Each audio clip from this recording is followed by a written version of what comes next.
সংক্ষিপ্ত আকারে আমাদের কী কর্মসূচি, আমরা কী করতে চাই, সেই বিষয়টা আমি আমার দিদিকে বলতে বলবো। যে সেন্টার ইনচার্জ আমাদের দিদি, আমি দিদিকে বলবো, দিদি আপনি একটু আপনার কর্মসূচি কী রেখেছেন বা কী করতে আছে সেটা বলুন। উপস্থিত সবাইকে নমস্কার জানিয়ে আমি আমার বক্তব্য শুরু করছি।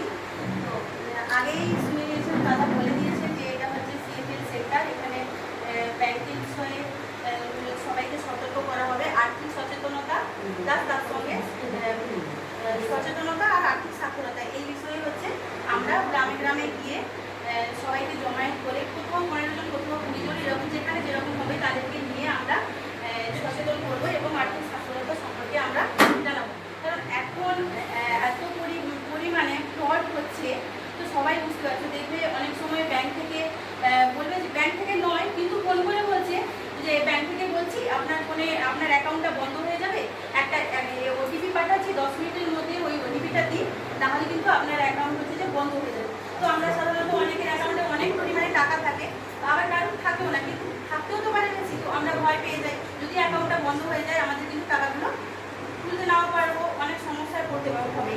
এবার এই কারণে আমরা কিন্তু ওটিপিটা দিয়ে দিই, কিন্তু না, কখনো এরকম ওটিপিটা দেবেন না।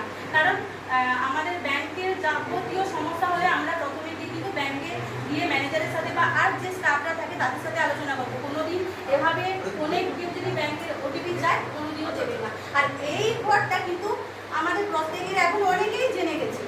তো এই কারণে এটার থেকে এখন বেশি কি করছে, ফোনে লিঙ্ক পাঠানো হচ্ছে, বলছে যে আপনি ভোডাফোন কেয়ারের কাস্টমার, তো ডেলি কাস্টমার, এই জন্য এত লাখ টাকা জিতেছেন বলে এরকম একটা মেসেজ দেওয়া হচ্ছে, নিচে একটা লিঙ্ক দেওয়া হচ্ছে। তো ভুলবশত আমরা যদি ওই লিঙ্কটার উপরে হাত দিয়ে দিই কিন্তু আমাদের অ্যাকাউন্ট হ্যাক হয়ে যাবে, অ্যাকাউন্টের যদি টাকা থেকে কাটা যাবে। কারণ কীরকম, আধার কার্ডের সঙ্গে bank account plus phone number একইভাবে যোগ আছে। তো আমরা এগুলো কিন্তু সবসময় এড়িয়ে যাব, ওই সব মেসেজ এলে আমরা এড়িয়ে যাব। তো এছাড়া আবার নতুনভাবে একটা ফ্রড হচ্ছে, বলছে যে গ্যাস অফিস থেকে ফোন করছে, বলছে আপনার এটা এত টাকা পেয়েছেন, আপনাকে ফোনে হচ্ছে যে এটা রেজিস্টার করাতে হবে, নাম্বারটা আধার কার্ডের নাম্বারটা দিই। এই সব ধরনের যে ফ্রডগুলো হচ্ছে এগুলো থেকে আপনারা কিন্তু সাবধানে থাকবেন। যদি এরকমভাবে বলবেন যে আমরা গ্যাস অফিসে গিয়েই যোগাযোগ করব, কোনোভাবে ফোন থেকে কোনো ওটিপি দেবেন না। এছাড়া আরও এখন হচ্ছে যে আমরা যে জিনিসগুলো নিই, যেরকম অনলাইন যে শপিং করি, এটার জন্য কিন্তু এখান থেকেও এখন অনেকভাবে ফ্রড করা হচ্ছে। এরকম কিন্তু আমরা প্রত্যেকেই প্রায় এখন হচ্ছে যে সবাই হচ্ছে যে ব্যস্ত হয়ে গেছি, বাইরে যে শপিংয়ের থেকে বাড়িতে বসে শপিংটা এখন বেশি করছি। তো আমরা কি করলাম, এখন যে আমরা অর্ডার না দিলে ও বাড়ি চলে আসছে জিনিস পার্সেল নিয়ে, বলছে যে দিদি কি বৌদি এটা হচ্ছে যে আপনার পার্সেল। তো আমরা প্রথমেই বলেছি না এটা আমার পার্সেল না, তখন উনি বলবেন যে পার্সেল না, যদি এটা দেখুন আপনার ঠিকানা সব কিছু দেবে, তো দেখেই আপনি ঠকিয়ে দেবেন, সত্যি তো আমার সব কিছু কোথা থেকে জানলো।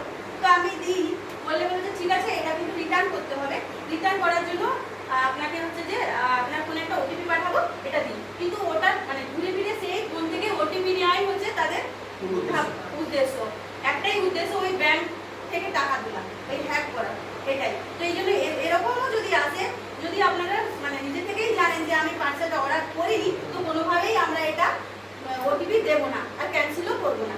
তো এবারে আমাদের হচ্ছে যে ব্যাংকের কিছু মানে বিমা সম্পর্কে এই সম্পর্কেও আছে, এটা হচ্ছে আমাদের উত্তমদা বলবে, কাউন্সিলর উত্তমদা হচ্ছে এই বিষয়ে কিছু বলবে।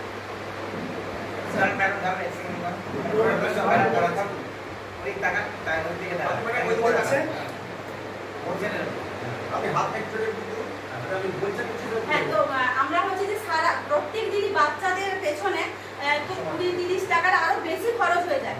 কিন্তু এরকম হচ্ছে স্কিম আছে যেগুলো যেমন PMJJBY, PMSBY। PMSBYটা হচ্ছে যে বলবে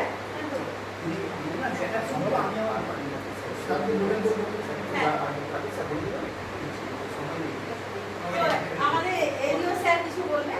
ব্যাপারটা থেকে মনে করুন আপনার টাকা আপনারা দেখলেন যে আপনি কাউকে পাসওয়ার্ড শেয়ার করেন, প্রথমেই আপনি ব্যাংকে যাবেন, ব্যাংক বলবে আপনি কাউকে বলে দিচ্ছেন। এটা হচ্ছে কি যে 3 দিনের মধ্যে ব্যাংকে বলবে আপনার যে নিয়ম হচ্ছে কারো যে অনলাইনে আনঅথরাইজ, মানে আপনি কাউকে পাসওয়ার্ড শেয়ার করেননি, অনলাইন ট্রানজ্যাকশন আপনি করেননি, কাউকে পাসওয়ার্ড কিন্তু দেখবেন আপনার টাকা সেখান থেকে তুলে যাচ্ছে অ্যাকাউন্টে, তখন আপনি কী করবেন?